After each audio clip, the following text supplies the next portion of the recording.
Today's video is called Ending Low Self-Esteem, and I am producing this video today because when we're holding an attitude of low self-esteem, we're not able to experience joy and creativity and take the risks to actually have the exciting life that we want. And I want to live in a world full of inspired people who are taking risks to create the world of their dreams. So at one point or another, you probably have, or you may still currently have, some level of poor self-esteem. And that holding yourself back means that you're creating less opportunities for satisfaction in your life. And even people who seem quite confident are often holding limiting beliefs about themselves that are getting in the way of creating what they want. So what's underneath this? You know, happiness really is a choice. There are people who have it very hard in the world who aren't suffering. And then there are people who have it much easier who are suffering. And suffering is optional. And so is low self-esteem.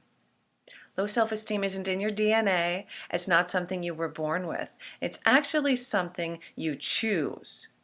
Ouch, right? It's something you choose because it's easier. It's the easy way out. Holding yourself small means that you and the world won't expect great things from you.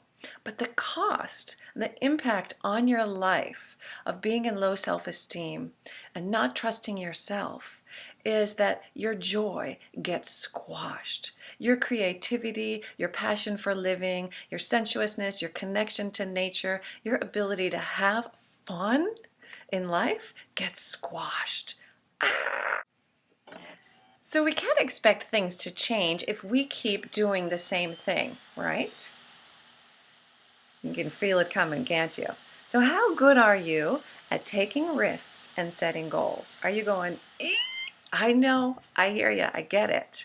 But I promise you, if you start small, you start taking small risks and setting small goals that you actually can accomplish, and then you get to feel successful about accomplishing them, and being committed to goals you make for yourself, you will start building up your self-esteem.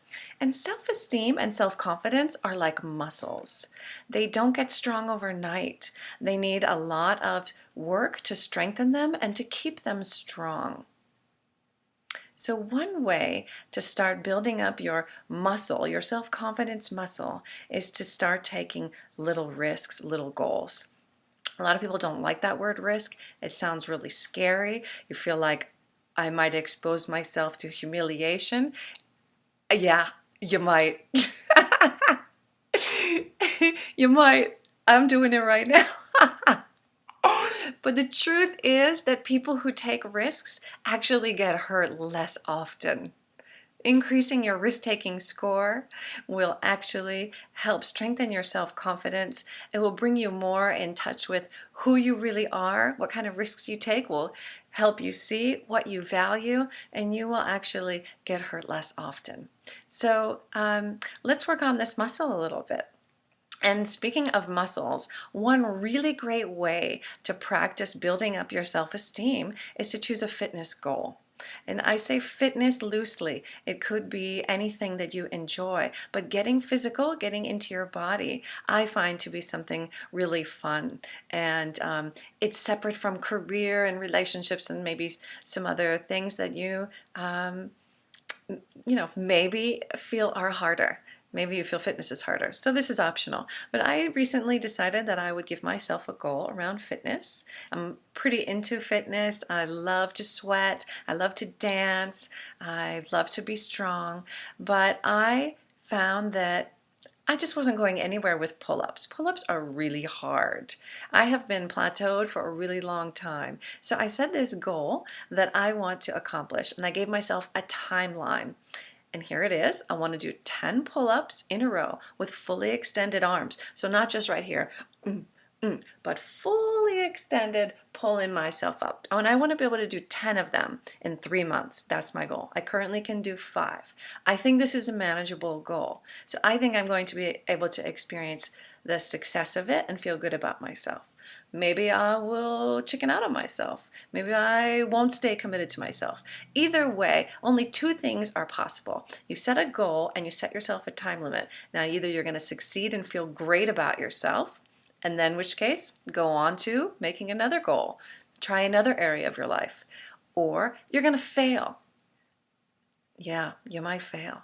And failure is what happens on the way to being great.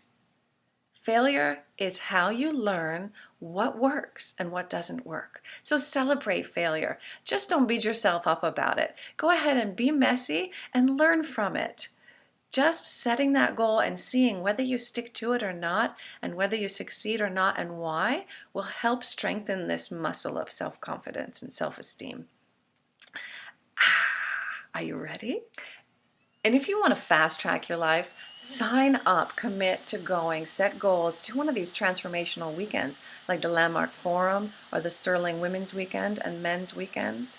You will find that you are powerful beyond belief, and the only thing holding you back has been you.